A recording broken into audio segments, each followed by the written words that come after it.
მოგესალმებით მეგობრებო, ქორუმი გვაქვს, შეგვიძლია დავიწყოთ თავდაცვისა და უსაფრთხოების კომიტეტის სხდომა. წარმოდგენილი გაქვთ დღის წესრიგი, დღეს გვექნება მხოლოდ ერთი საკითხი, გთხოვთ დავამტკიცოთ წარმოდგენილი დღის წესრიგი. მომხსენებელი გახლავთ თავდაცვის მინისტრის მოადგილე ბატონი გრიგოლ გიორგაძე, საქართველოს მთავრობის მიერ საკანონმდებლო ინიციატივის წესით წარმოდგენილი საქართველოს კანონის პროექტები, თავდაცვის კოდექსის ცვლილების შეტანის შესახებ და მის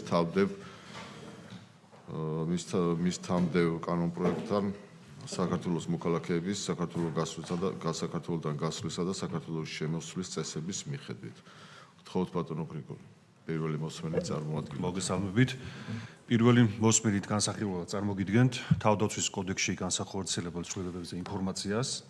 როგორც მოგეხსენებათ, თავდაცვის კოდექსმა მნიშვნელოვნად და ფუნდამენტურად შეცვალა სამხედრო აღრიცხვასთან და სავალდებულო სამხედრო სამსახურთან დაკავშირებული მიდგომები, რომლებიც თავდაცვის კოდექსის ფარგლებში წვევამდელთა ეროვნული სამხედრო სამსახურის ინსტიტუციური რეფორმის ერთ-ერთი მკაფიო მაგალითია და ეს რეფორმა, როგორც მოგეხსენებათ, წარმატებით ხორციელდება.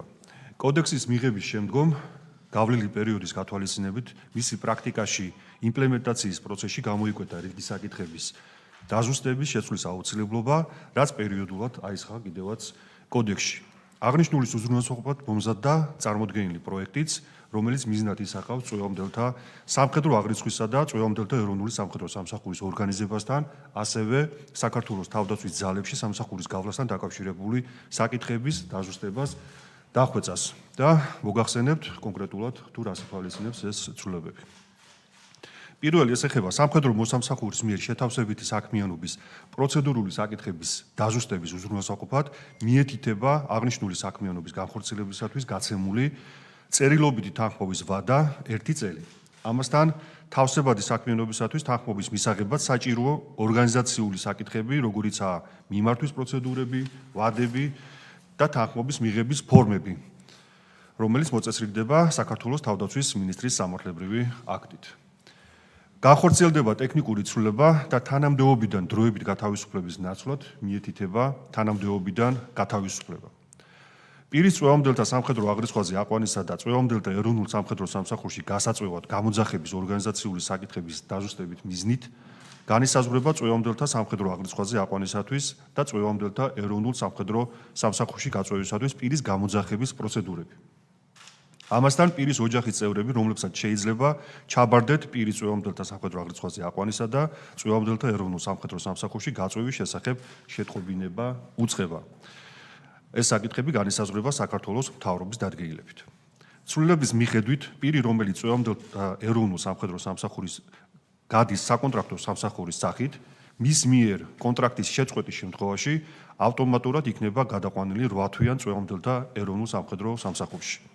თუ მას არ აქვს, რა თქმა უნდა, წვევამდელთა სამხედრო სამსახურის გაწვევისაგან გადავადების ან გათავისუფლების საფუძვლები, ასევე მძიმე ოჯახური მდგომარეობა.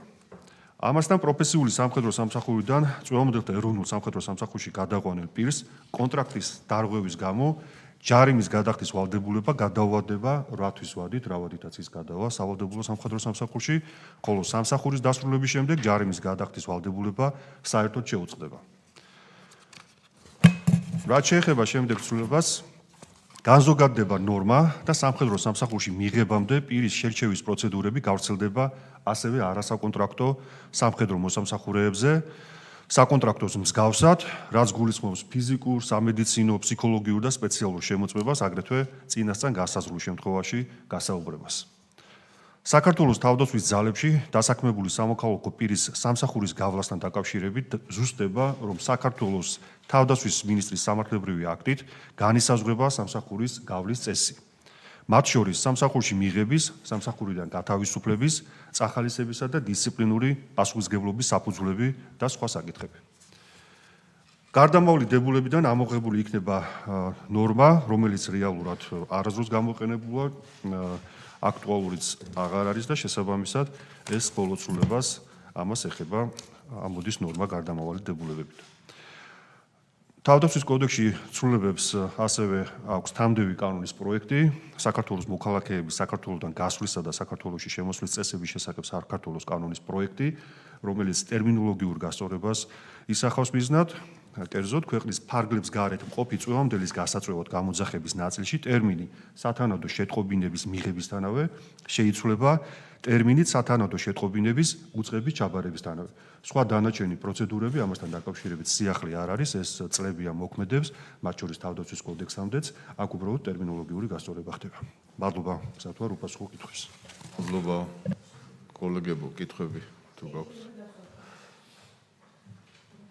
მადლობა.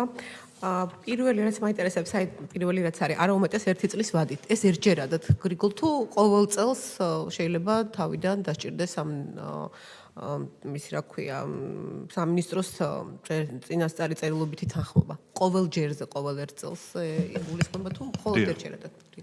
ყოველ წელს საჭირო იქნება ახალი თანხმობის აღება. ანუ შეიძლება ყოველ წელს, ანუ 1 წლის ვადით, ეს შეიძლება იყოს 5 წლის განმავლობაში ესე ვიყო, ოღონდ ყოველ წელს ვიღებ თანხმობას. მაგას გულისხმობთ?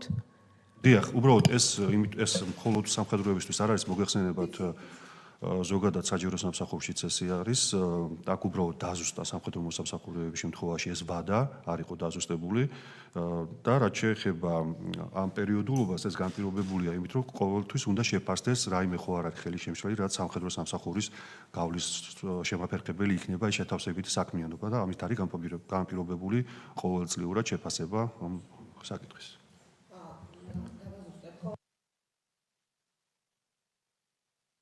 კანონს ვიღებთ უფრო ნათელი რო იყოს. მე მაგალითად შეიძლება მჭირდებოდეს ყოველი წლის ბოლოს თუ დასაწყისში ამ ვადის გახანგრძლივებისთვის თხოვნით მიმართვა, ხო? მაგრამ ეს შეიძლება გაგრძელდეს ბევრი წლის განმავლობაში. და ის კანონი, რომელიც მივიღეთ, რომ რეალურად ამ უფლებას უზღუდავს, ну არ შეიძლება შენ 2 წლის განმავლობაში ან 3, ანუ 2 სამსახურში მუშაობდე. იმაზე იქიდან გამოდის, ხო? იმ კანონიდან გამოდის ეს. მაშინ გამოდის, რომ ის კანონი, რომელიც რეალურად ამას ზღუდავს, უბრალოდ ამ შემთხვევაში არ მოქმედებს. ფორმალურად ყოველ წელს იღებ თანხმობას, მაგრამ რეალურად შენ მაინც 2 სამსახურში ხარ. ამას გულისხმობს? ნახეთ, როდესაც გავიდა 1 წელი და გრძელდება შეთავსებითი საქმიანობა, ხელმძღვანელობა კვლავ შეაფასებს, ხომ არ არის ეს შემაფერხებელი შეთავსებითი საქმიანობა ძირითად საქმიანობასთან სამხედრო სამსახურთან. კი, ვიცი, რომ უშვებს ესეთ პრეცედენტებს, მაგრამ ეს გამონაკლისია, ხო ხვდებით?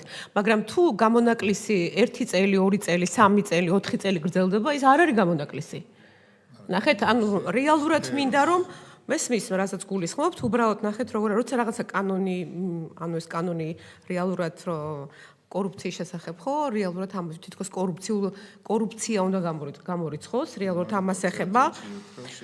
კი, მესმის, წელიწადში ერთხელ არის შეფასება, მაგრამ შენ ყოველ წელს აკეთებ ამ შეფასებას, მაგრამ ამ უფლებას მაინც უტოვებ. ანუ შეიძლება ეს გაგრძელდეს დიდი ხნის განმავლობაში, ხო? ამას გულისხმობთ. მაშინ ის შეზღუდვა, რომელიც ამბობს, რომ შენ არ აქვს უფლება 2 სამსახურში იყო, გამონაკლისის გარდა. ხო, ну, რეალურად გამონაკლისი იმ წესს ადასტურებს. კიდე მეორე კითხვა მაქვს, თუ შეიძლება, ხო. აქ დავაზუსტებ, ანუ სამხედროებისთვის არის სფეროები, საგამონაკლისო სფეროები, რა სფეროშიც შეუძლია შეთავსებითი საქმიანობა. ეს არის IT მიმართულება, ეს არის ავიაციის მიმართულება, სამედიცინო, პედაგოგიური საქმიანობა თავისთავად. ამ კონკრეტულ სფეროებზეა საუბარი, იმიტომ რომ ეს ზოგადად მის განვითარებასაც ემსახურება, ეს არის ესე ვთქვათ დეფიციტური პროფესიები და შესაძლებელია დაუშვათ იყოს თავდაცვის სამინისტროს სისტემაში და ამავე სისტემაში რომელიმე სიფში მაგალითად შეითავსოს საქმიანობა თუნდაც აი დელტაში. სხვაგანაც შეუძლია.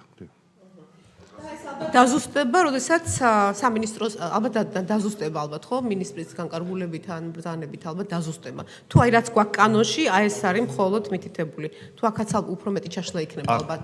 აქ ჩვენ რეალურად განსაზღვრეთ ვადა, ზოგადად რაც არის საჯარო სამსახურში შემოვიდა 1 წელი, აი ეს ვადა დაზუსტა სამხედროებთან მიმართებაში.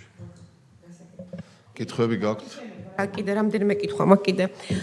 ეს ანუ ესეც რო კარგად განმარტოთ მოქალაქეებისთვის, თუ ვარ სამხედრო, ან თუ მაქვს საკონტრაქტო სამსახური, მაგრამ თუ 8 თვეზე მეტი სამსახურები მაქვს, მე არ მიწევს, ხო?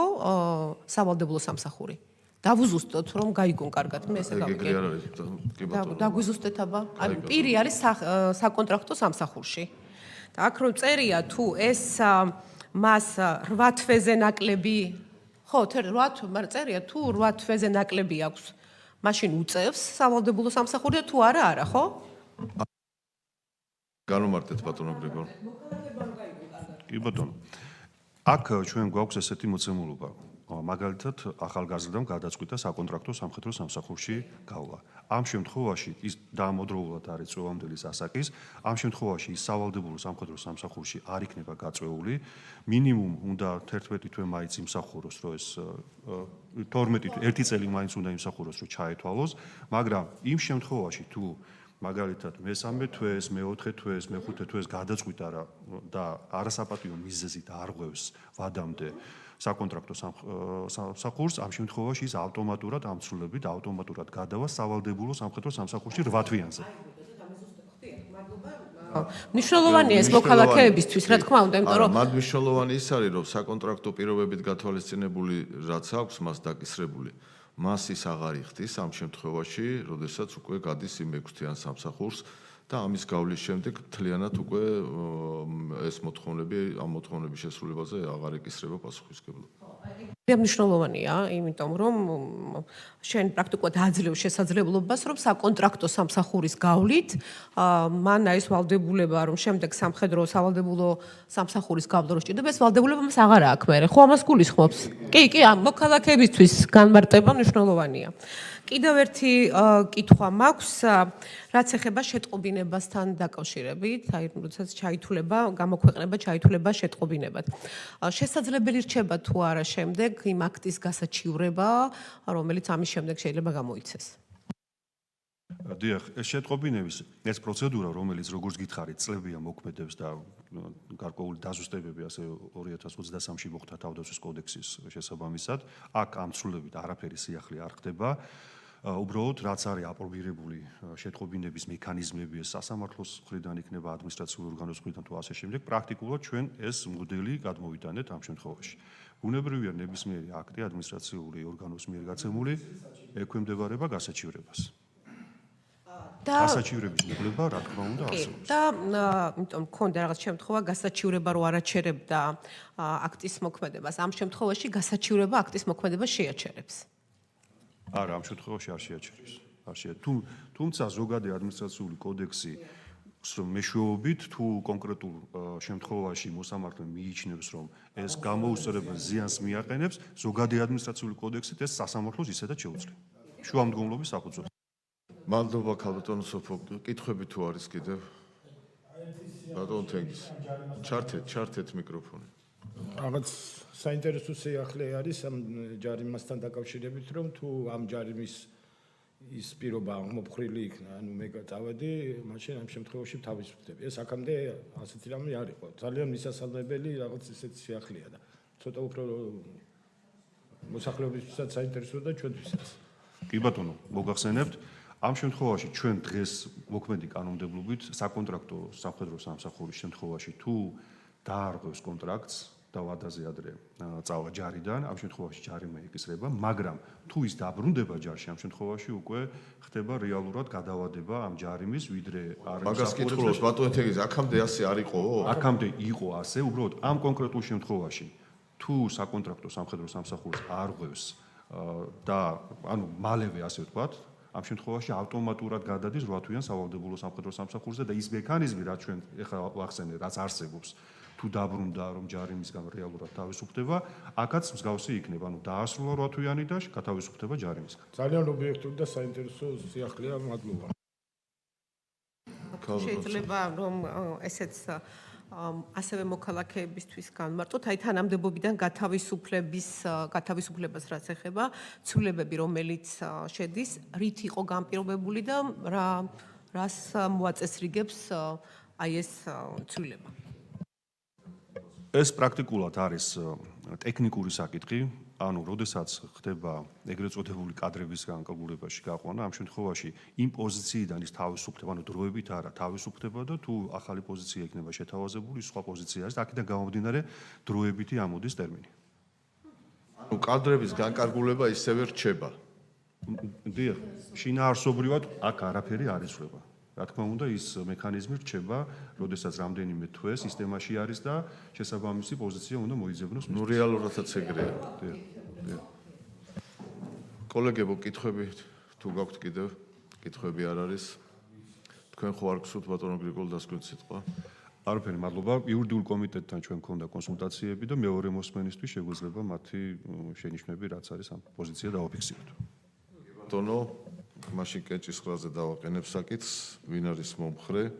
საქართველოს თავრობის ინიციატივის წესი წარმოდგენილი თავდაცვის კოდექსის ცვლილების შეტანის შესახებ და მის თავდებს საქართველოს კანონის პროექტი საქართველოს მოქალაქეობის საქართველოსთან გასვლისა და საქართველოს შემოსვლის წესების შესახებ, რომ პირველი მოსმენით უყაროთ კენჭი. მადლობთ. სხდომა საკითხი განხილულია, სხდომა დახურულად.